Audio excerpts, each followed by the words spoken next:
નમસ્કાર મિત્રો, બાર સાયન્સ પ્રકરણ 10 ની થિયરીનો એક અગત્યનો પ્રશ્ન છે કે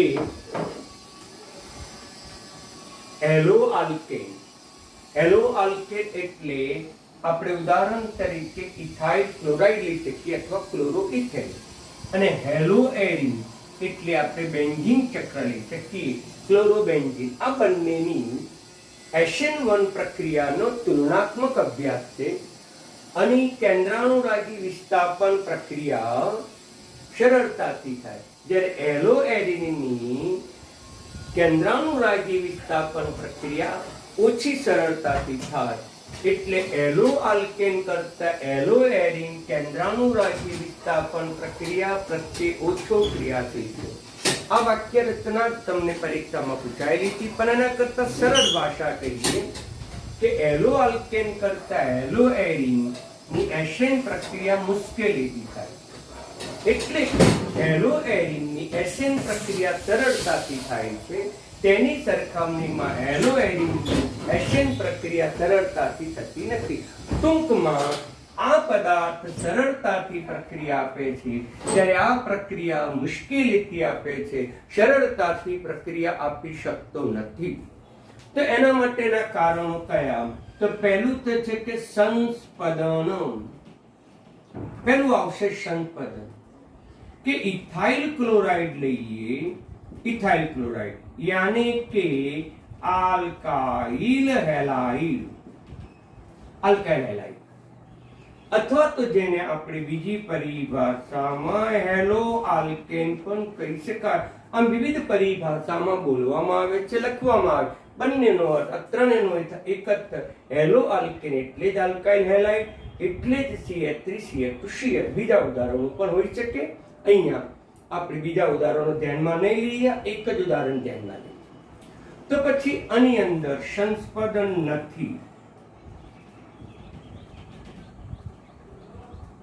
આની અંદર સંસ્પદન થતું જ નથી. જ્યારે તમે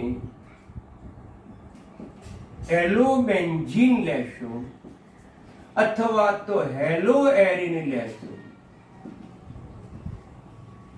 યાની કે તમે હેલો બેન્ઝીન લેશો યાની ક્લોરોબેન્ઝીન લેશો, તો પછી એમાં સંસ્પદન થાય છે. કારણ કે બેન્ઝીન ચક્રમાં એકાંતરિત દ્વિબંધ છે. આ ઉપરાંત એની સાથે જોડાતો ક્લોરીન યાની કે હેલોજન X પર લઈ શકાય, એ અબંધકારક ઇલેક્ટ્રોન યુગ્મ ધરાવે છે, અને તેને પરિણામે સંસ્પદન ઘટના થાય. સંસ્પદન ઘટનાને કારણે માત્ર એમાં રહેલા દ્વિબંધના ઇલેક્ટ્રોન અથવા અબંધકારક ઇલેક્ટ્રોન અથવા ધન વીજભાર, ઋણ વીજભાર કે મુક્ત મૂલકોનું જ સંસ્પદન થાય. સિગ્મા બંધનું કે પછી કોઈ પરમાણુનું સંસ્પદન થતું નથી, એનું સ્થળાંતર થતું નથી. ફક્ત દ્વિબંધના ઇલેક્ટ્રોન અને અબંધકારક ઇલેક્ટ્રોન યુગ્મ. અહીંયા દ્વિબંધના ઇલેક્ટ્રોન પણ છે, અબંધકારક ઇલેક્ટ્રોન યુગ્મ પણ છે, એટલે સંસ્પદન થશે. અને સંસ્પદન થવાને પરિણામે આ જે દ્વિબંધના ઇલેક્ટ્રોન છે એ અહીંયા ચાલે છે, અને અબંધકારક ઇલેક્ટ્રોન અહીંયા ચાલે છે, અને એને પરિણામે આપણને અહીંયા જે સિંગલ બંધ હતો એની જગ્યાએ દ્વિબંધ બની ગયું, અને આ ઇલેક્ટ્રોન યુગ્મ અહીંયા આવી જવાથી તે ઋણ વીજભારિત બની ગયું. આ ભાગ ઋણ વીજભારિત. હવે હજુ પણ સંસ્પદન થશે, હજુ પણ સંસ્પદન થશે કે દ્વિબંધના ઇલેક્ટ્રોન પડોશી સિગ્મા બંધ સાથે ચાલ્યો જાય છે. આપણે જે સંસ્પદન ઘટના બતાવીએ છીએ એન્ટી ક્લોકવાઇઝ તરીકે બતાવીએ. આ દ્વિબંધ એન્ટી ક્લોકવાઇઝ, જ્યારે આ ઋણ વીજભારે ક્લોકવાઇઝ પણ એકાંતરિત કાર્બન ઉપર, અગાઉ સમજાવ્યા મુજબ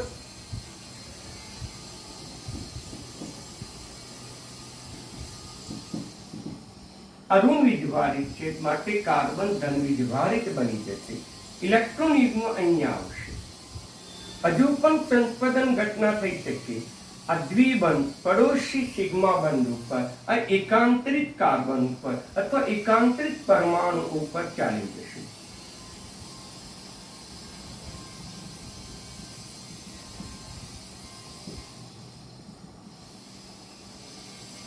હજુ પણ સંપદન થશે. આ દ્વિબંધ અહીંયા ચાલ્યો જશે. અબંધકારક ઇલેક્ટ્રોન યુગ્મ એ પોતાના મૂળ સ્થાને ચાલી જશે. દ્વિબંધની જગ્યાએ સિંગલ બંધ થઈ જશે અને આમ સંપદન ઘટનાને પરિણામે અનિશ્ચિતતા વધુ બંધ મજબૂત સરળતાથી ન તૂટે અને એશન પ્રક્રિયા ન આપે. એશન પ્રક્રિયા મુશ્કેલીથી આપે. એશન પ્રક્રિયા મુશ્કેલીથી આપે કારણ કે અહીંયા સંસ્પદનને પરિણામે બેન્ઝીન ચક્ર અને હેલોજન યાને ક્લોરીન વચ્ચે દ્વિબંધ રચાય છે અને દ્વિબંધ રચાવાને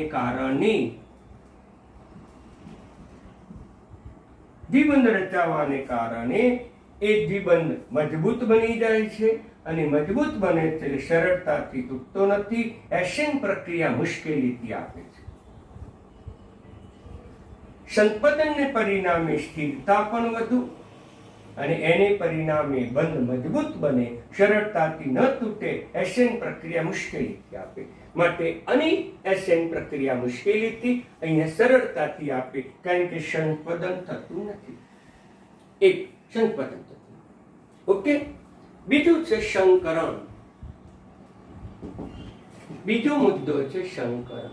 સંકરણને પરિણામે પણ આપણને આ પદાર્થ સરળતાથી પ્રક્રિયા આપે છે જ્યારે આ પદાર્થ મુશ્કેલીથી આપે.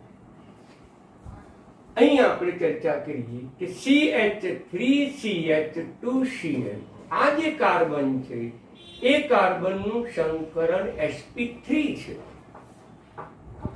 જ્યારે ક્લોરોબેન્ઝીનમાં બેન્ઝીનનો દરેક કાર્બન એ sp2 સંકરણ ધરાવે છે માટે આનું સંકરણ sp2 છે. બંનેનું સંકરણ ભિન્ન છે. આમાં S કક્ષકનું પ્રમાણ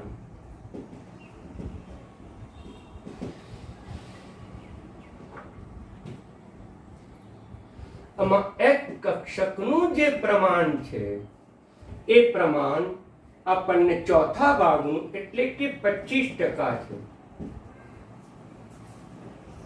જ્યારે S કક્ષકનું પ્રમાણ એ આપણને 33.33% છે.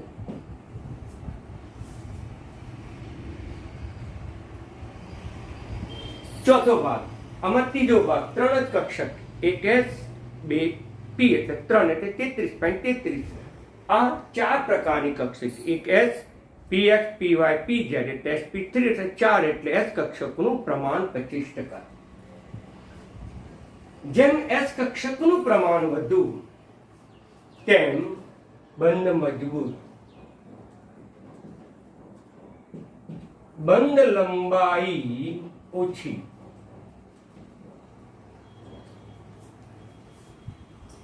જેમ S કક્ષકનું પ્રમાણ ઓછું તેમ બંધ નિર્બળ. આ ઉપરાંત બંધ લંબાઈ વધુ.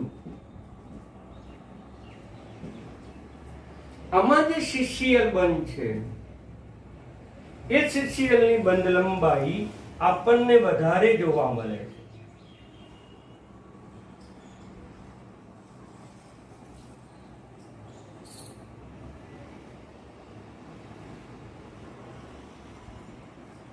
(169 પિકોમીટર છે અને આમાં CCl ની બંધ લંબાઈ ઓછી છે. મિત્રો, મારી ભૂલ થાય છે, 177 પિકોમીટર છે અને આમાં 169 પિકોમીટર છે. તમારે કંઈ યાદ રાખવાની જરૂર નથી, પરંતુ પુસ્તકમાં કિંમત આપેલી હોવાથી મેં કિંમતો લખેલી છે. આમ આની બંધ લંબાઈ વધુ છે, આની બંધ લંબાઈ ઓછી છે. આની બંધ લંબાઈ ઓછી છે આની બંધ લંબાઈ વધુ છે. આની બંધ લંબાઈ વધુ હોય એટલે બંધ નિર્બળ બને, સરળતાથી તૂટી જાય. સરળતાથી તૂટી જાય. જેમ કે અહીંયા આપણે આ બંધ લંબાઈ છે અને તોડવું સરળ પડે, આની લંબાઈ ઓછી છે અને તોડવું મુશ્કેલ પડે. આ લંબાઈ વધુ છે, સરળતાથી તોડી શકાય, ઓછી ઉર્જાની જરૂર પડે. આની લંબાઈ ઓછી છે, તોડવા માટે વધુ ઉર્જાની જરૂર પડે, સરળતાથી આ ના તૂટે. આની લંબાઈ વધુ છે, સરળતાથી તૂટે. આની બંધ લંબાઈ વધુ છે એટલે સરળતાથી એ બંધ નિર્બળ હોય છે એટલે સરળતાથી ખંડન થાય. આમાં સરળતાથી ખંડન થાય. જ્યારે આમાં બંધ લંબાઈ ઓછી છે, બંધ મજબૂત છે, માટે ખંડન થાય નહીં. ખંડન સરળતાથી ન થાય, યાને કે મુશ્કેલીથી થાય. માટે આ સરળતાથી વિસ્થાપન પ્રક્રિયા આપે, આ સરળતાથી વિસ્થાપન પ્રક્રિયા આપે નહીં. આમ બીજું પરિબળ છે સંકરણ. તો એક છે સંપદન પણ જવાબદાર છે, બીજું છે સંકરણ પણ જવાબદાર છે, અને ત્રીજું કેટાયનની સ્થિરતા. કેટાયન એટલે કે ધન આયન, ધન આયનની સ્થિરતા. આ ધન આયનની સ્થિરતા પણ એટલી જ જવાબદાર છે. ધન આયનની સ્થિરતા પણ એટલી જ જવાબદાર છે. આમાંથી CH3 CH2 SN એટલે વિસ્થાપન પ્રક્રિયા, અને વિસ્થાપન પ્રક્રિયાથી અહીંયા કાર્બોકેટાયન બને. જ્યારે આ પદાર્થની વિસ્થાપન પ્રક્રિયા થાય ત્યારે તેમાંથી ધન આયન બને, જેને આપણે ફિનાઇલ કાર્બોકેટાયન કહીશું, અને કહીશું ફિનાઇલ કાર્બોકેટાયન, જે અસ્તિત્વ ધરાવતો નથી. અસ્તિત્વ જ નથી, એ પોતે શક્ય જ નથી, યાને કે ન ઉદ્ભવે. એ ઉદ્ભવી શકે જ નહીં, અસ્થાયી છે, એ ન ઉદ્ભવી, કદાપી ઉદ્ભવી શકે નહીં. એટલે કાર્બોકેટાયન બેન્ઝીન ચક્ર ઉપર ધન વીજભાર શક્ય નથી. જ્યારે આલ્કાઇલ સમૂહ ઉપર કાર્બન ઉપરનો ધન વીજભાર શક્ય છે, માટે આની સ્થિરતા વધુ છે, અને સ્થિરતા ખૂબ ઓછી છે, અસ્તિત્વ ધરાવતો નથી, માટે ધન આયન બનાવી શકે જ નહીં. માટે આ જે છે એ કદાપી SN1 પ્રક્રિયા ન આપે.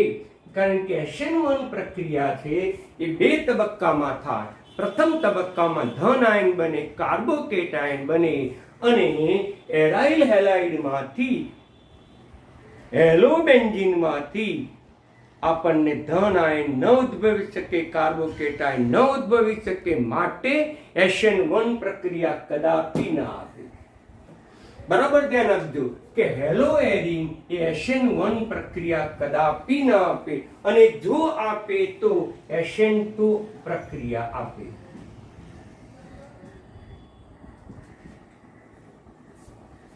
સમજી લો, આ પદાર્થ SN2 પ્રક્રિયા પણ મુશ્કેલીથી આપે, SN1 તો આપતો જ નથી. જ્યારે આ પદાર્થ SN1 પણ આપે, SN2 પણ આપે, સરળતાથી પ્રક્રિયા આપે છે. એનો વેગ એ આના આલ્કાઇલ હેલાઇડના પ્રકાર ઉપર આધાર રાખે, જે આપણે અગાઉ SN1 અને SN2 પ્રક્રિયામાં શીખી ગયા છે. યાદ રાખો, આની વિસ્થાપન પ્રક્રિયા મુશ્કેલીથી થાય છે. કઈ? તો કે SN2 જ પ્રક્રિયા આપે, SN1 પ્રક્રિયા આપી શકતો નથી. જ્યારે આ SN1 પણ આપે, SN2 પણ આપે, સરળતાથી આપે. એટલે એક બાબત નોંધવા જેવી છે કે આની પ્રક્રિયા સરળતાથી થતી નથી. કઈ? તો કે SN2 પ્રક્રિયા સરળતાથી થતી નથી, અને SN1 આ પદાર્થ ક્લોરોબેન્ઝીન અથવા હેલોબેન્ઝીન કદાપી આપતો નથી. હવે લઈએ નંબર 4, અપાકર્ષણ.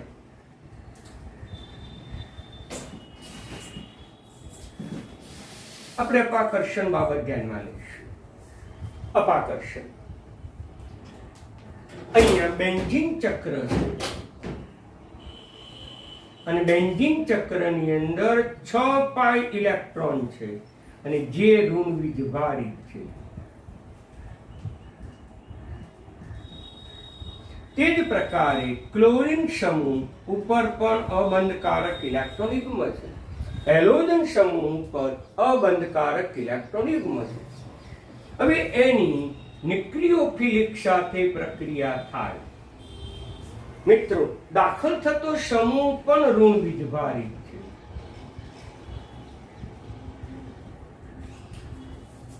બેન્ઝીન ઉપર 6 પાઈ ઇલેક્ટ્રોન પણ છે, એની ઉપર પણ ઋણ વીજભાર છે. ક્લોરીન ઉપર પણ અબંધકારક ઇલેક્ટ્રોન. ટૂંકમાં આ પદાર્થ એ ઋણ વીજભાર સાથે સંકળાયેલો છે. દાખલ થતો પદાર્થ પણ ઋણ વીજભાર છે, એટલે તેમની વચ્ચે શું થશે કે તેમની વચ્ચે અપાકર્ષણ થશે. સરળતાથી જોડાશે નહીં, એટલે આ પ્રક્રિયા મુશ્કેલીથી આપે. માટે ક્લોરોબેન્ઝીન કેલોબેન્ઝીન એ કેન્દ્રાનુરાગી વિસ્થાપન પ્રત્યે ઓછો ક્રિયાશીલ છે. આ પદાર્થ સરળતાથી પ્રક્રિયા આપતો નથી.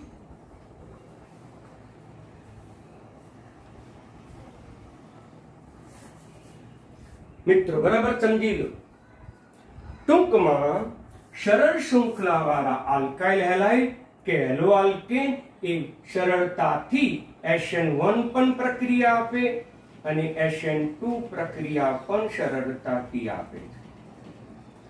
જ્યારે હેલોબેન્ઝીન કે હેલો એરીન યાને ક્લોરોબેન્ઝીન એ સરળતાથી પ્રક્રિયા આપી શકતો નથી.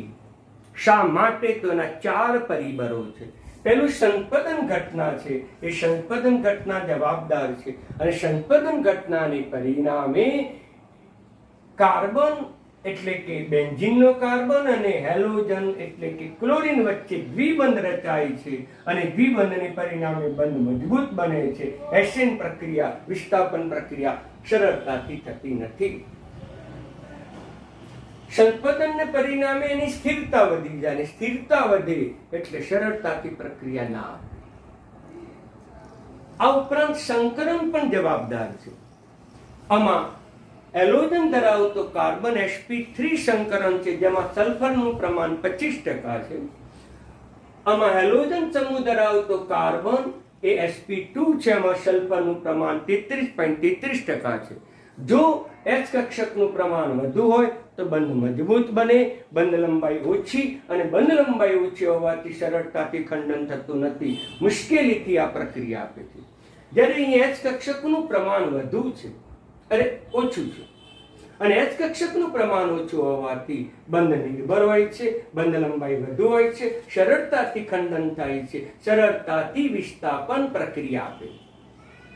ત્રીજું, કેટાયન ધન આયનની સ્થિરતા. તો પછી જ્યારે વિસ્થાપન પ્રક્રિયા થાય ત્યારે આમાંથી પણ કેટાયન ઉદ્ભવે, આ પદાર્થમાંથી પણ કેટાયન ઉદ્ભવે, આ પદાર્થમાંથી પણ કેટાયન ઉદ્ભવે. પણ મિત્રો, આ પદાર્થમાંથી ઉદ્ભવતો કેટાયન, જેને ફિનાઇલ કાર્બોકેટાયન કહેવાય, એ કદાપી સ્થાયી નથી, અસ્તિત્વ જ ધરાવતો નથી. માટે એ ઉદ્ભવી શકતો જ નથી. માટે આ કદાપી ન ઉદ્ભવે. માટે એ વિસ્થાપન પ્રક્રિયા સરળતાથી ન આપે. અને યાદ રાખો કે આ ક્લોરોબેન્ઝીન કેલોબેન્ઝીન કદાપી SN1 પ્રક્રિયા આપતો જ નથી. મોસ્ટ ઇમ્પોર્ટન્ટ વિધાન, SN1 પ્રક્રિયા કદાપી આપતો નથી. આપે તો કઈ આપે? SN2, પણ એ પણ મુશ્કેલીથી આપે. અને ત્રીજું છે, ચોથું છે અપાકર્ષણ. કે બેન્ઝીન ચક્રમાં 6 પાઈ ઇલેક્ટ્રોન છે, જે ઋણ વીજભારિત છે. એની ઉપરના હેલોજન સમૂહ છે, એની પર પણ અબંધકારક ઇલેક્ટ્રોન છે. ટૂંકમાં આ આખા પદાર્થ ઉપર ઋણ વીજભાર વધારે છે. જોડાતો કેન્દ્રાનુરાગી એ પણ ઋણ વીજભારિત છે, અબંધકારક ઇલેક્ટ્રોન છે. માટે ઋણ વીજભાર અને ઋણ વીજભાર વચ્ચે અપાકર્ષણ થાય છે, એટલે સરળતાથી આકર્ષી શકતા નથી, સરળતાથી જોડાઈ શકતા નથી. માટે આ પદાર્થ મુશ્કેલીથી આપે છે. એટલે બરાબર પ્રશ્ન થિયરિકલ છે એટલે સમજજો અને એમસીક્યુમાં યાદ રાખજો કે ક્લોરોબેન્ઝીન કે હેલોબેન્ઝીન SN1 પ્રક્રિયા કદાપી આપતો નથી. ઓકે, એટલે આ પ્રશ્ન બરાબર સમજી લેજો.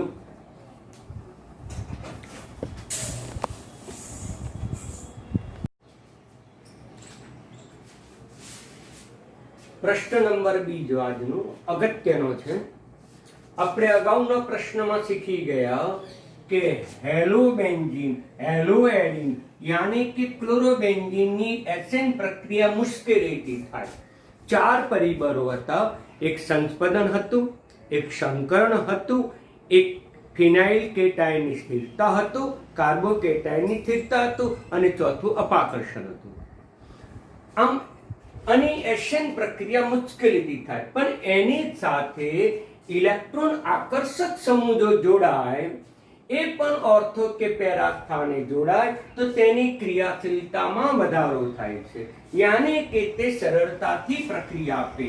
યાની કે ક્લોરોબેન્ઝીન છે એ ક્લોરોબેન્ઝીન મુશ્કેલીથી આપે, પરંતુ જો પેરા સ્થાને કોઈ ઇલેક્ટ્રોન આકર્ષક સમૂહ જોડાઈ જાય તો આના કરતા આ સરળતાથી પ્રક્રિયા આપે.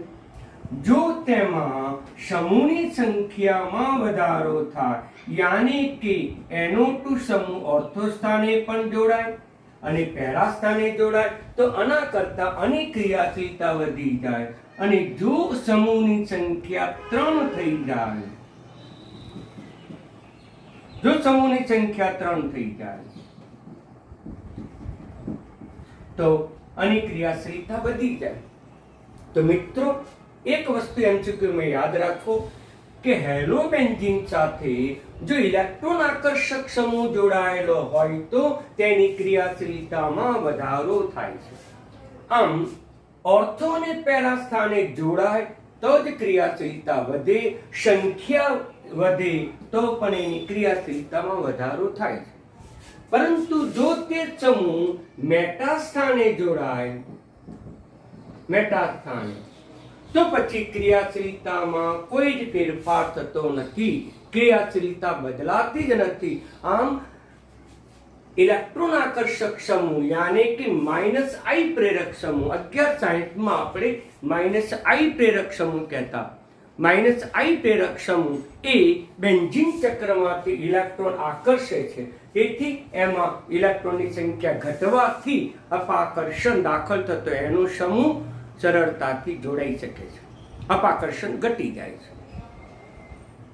હવે મેટા સ્થાને જો દાખલ થાય તો ક્રિયાશીલતામાં કોઈ જ ફેરફાર થતો નથી, માત્ર ઓર્થો સ્થાનમાં દાખલ થાય તો ક્રિયાશીલતા વધે. આમ ઓર્થો અને પેરામાં દાખલ થવાથી ક્રિયાશીલતા વધે, સંખ્યામાં વધારો થાય તો પણ ક્રિયાશીલતામાં વધારો થાય. હવે આપણે બરાબર ધ્યાનમાં રાખવું પડે, એક ઇલેક્ટ્રોન આકર્ષક સમૂહ કયા છે તો ક્લોરોબેન્ઝીન છે. એના કરતા પેરાક્લોરોબેન્ઝોઇક એસિડની ક્રિયાશીલતા વધુ અને તેના કરતા પેરાક્લોરો બેન્ઝીન નાઇટ્રાઇલની ક્રિયાશીલતા વધુ અને તેના કરતા આની ક્રિયાશીલતા વધુ. કારણ કે અહીંયા ઇલેક્ટ્રોન આકર્ષક સમૂહ એસિડ કરતા સાયનાઇડ પ્રબળ છે, સાયનાઇડ કરતા NO2 પ્રબળ છે. એટલે તમારે આ એમસીક્યુમાં ધ્યાનમાં રાખવું પડે. ક્રિયાશીલતાનો ચડતો ક્રમ આ થશે. એસિડ કરતા સાયનાઇડની પ્રેરક અસર વધુ, સાયનાઇડ કરતા NO2 ની પ્રેરક અસર વધુ. આમ જાઓ તો પ્રેરક અસર વધે, પ્રેરક અસર વધે છે. અને પ્રેરક અસર વધે તો તેની ક્રિયાશીલતા વધે છે. સમજી લો, -I પ્રેરક અસર વધે તો ક્રિયાશીલતા પણ ક્રમશઃ વધે છે. તો પછી ક્રિયાશીલતાનો ક્રમ આવશે, બરાબર તમે ધ્યાનમાં રાખજો. હવે આપણે ઇલેક્ટ્રોન દાતા સમૂહની પણ ચર્ચા કરી. ઇલેક્ટ્રોન દાતા સમૂહ જેને આપણે +I સમૂહ તરીકે પણ ઓળખીએ છીએ. તો મિત્રો ઇલેક્ટ્રોન દાતા સમૂહ કયા? તો એક તો તૃતીય કાર્બન ઇલેક્ટ્રોન દાતા સમૂહ છે. ત્યાર પછી દ્વિતીય કાર્બન અને ત્યાર પછી ઇથાઇલ કાર્બન. આ બધા એ જે છે ઇલેક્ટ્રોન દાતા સમૂહ છે. અને ઇલેક્ટ્રોન દાતા સમૂહની હાજરીમાં એલોબેન્ઝીનની ક્રિયાશીલતા ઘટે. બરાબર ધ્યાનમાં રાખો. એની ક્રિયાશીલતામાં ઘટાડો થાય છે. અને આમ પણ લખી શકાય R3C એની ઇલેક્ટ્રોન દાતા અસર વધુ, પછી આવે R2CH અને પછી આવે RCH2 અને ત્યાર પછી છેલ્લે આપણે એકલો R પણ લખી શકીએ. આમ લખવાની બાબતમાં ભિન્નતા છે. આની હાજરીમાં ક્રિયાશીલતા ઘટે મિત્રો.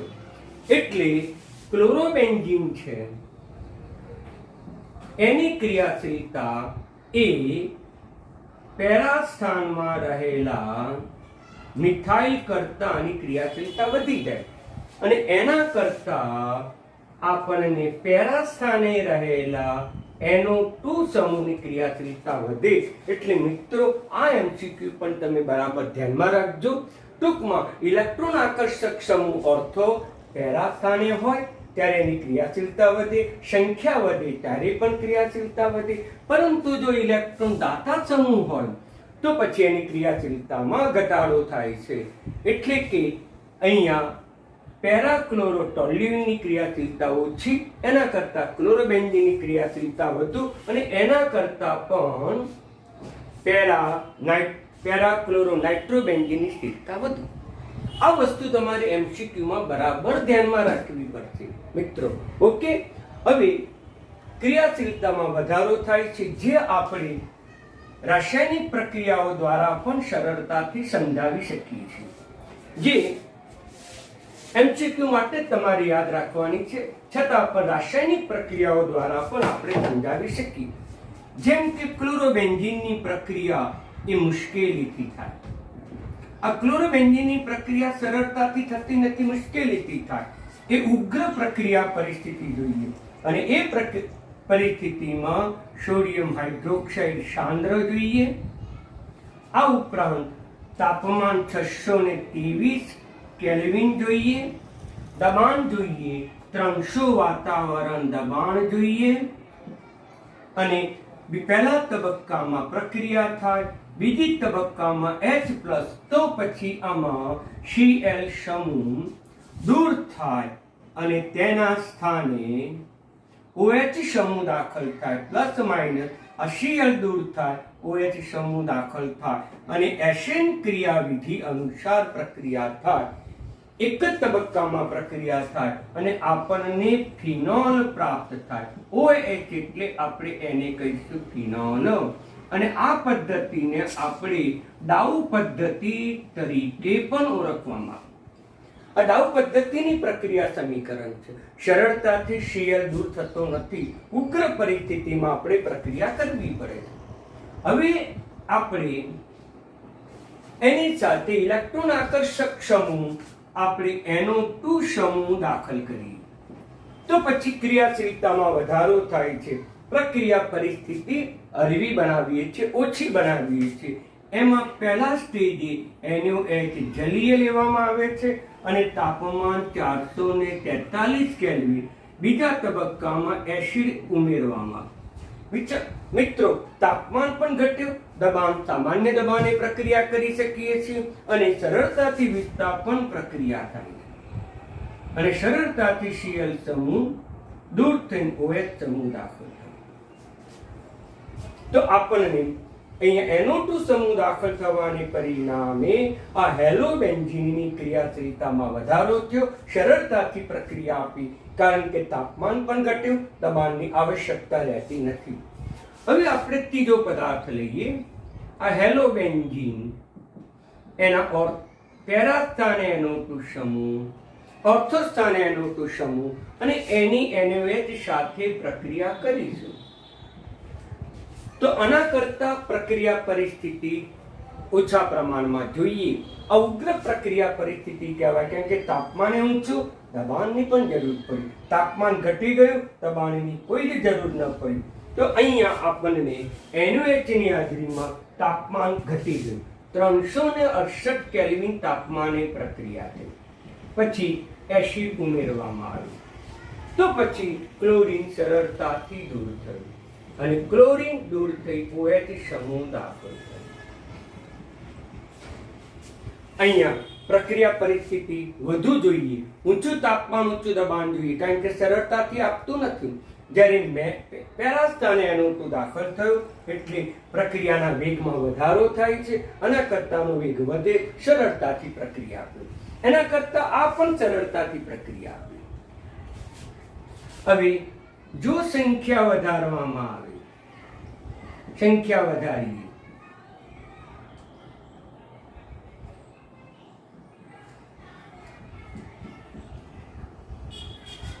તો પછી સરળતાથી પ્રક્રિયા થાય છે અને એકદમ સરળતાથી પ્રક્રિયા થાય છે.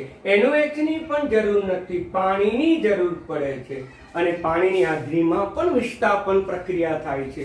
ખાલી ગરમ કરો તો પાણીની હાજરીમાં વિસ્થાપન પ્રક્રિયા થઈ Cl સમૂહ દૂર થાય છે, તેને સ્થાને OH સમૂહ દાખલ થાય. ઓકે મિત્રો, આ પ્રક્રિયા ઉપરથી સાબિત થાય છે કે હેલોબેન્ઝીનમાં ઇલેક્ટ્રોન આકર્ષક સમૂહ ઓર્થો સ્થાને જોડાય કે પછી પેરા સ્થાને જોડાય કે ઓર્થો સ્થાને જોડાય, તેની સંખ્યામાં વધારો કરવામાં આવે તો પછી રાસાયણિક ક્રિયાશીલતામાં વધારો થાય છે. મિત્રો ઓકે, તો આમ આપણે સરળતાથી આ સમજી શકીએ, જે આપણે રાસાયણિક પ્રક્રિયા દ્વારા સમજાવી શકાય. એટલે મિત્રો, જો તમને આ પ્રશ્ન પૂછે તો આ ઉદાહરણ દ્વારા તમે સરળતાથી સમજાવી શકો. આ પણ થિયરિકલ પ્રશ્ન ઇમ્પોર્ટન્ટ છે, પરંતુ MCQ સ્વરૂપમાં જો તમને ઇલેક્ટ્રોન આકર્ષક સમૂહ પૂછે તો આપણે સરળતાથી સમજાવી શકાય. ઓકે મિત્રો, તો ધન્યવાદ, આભાર.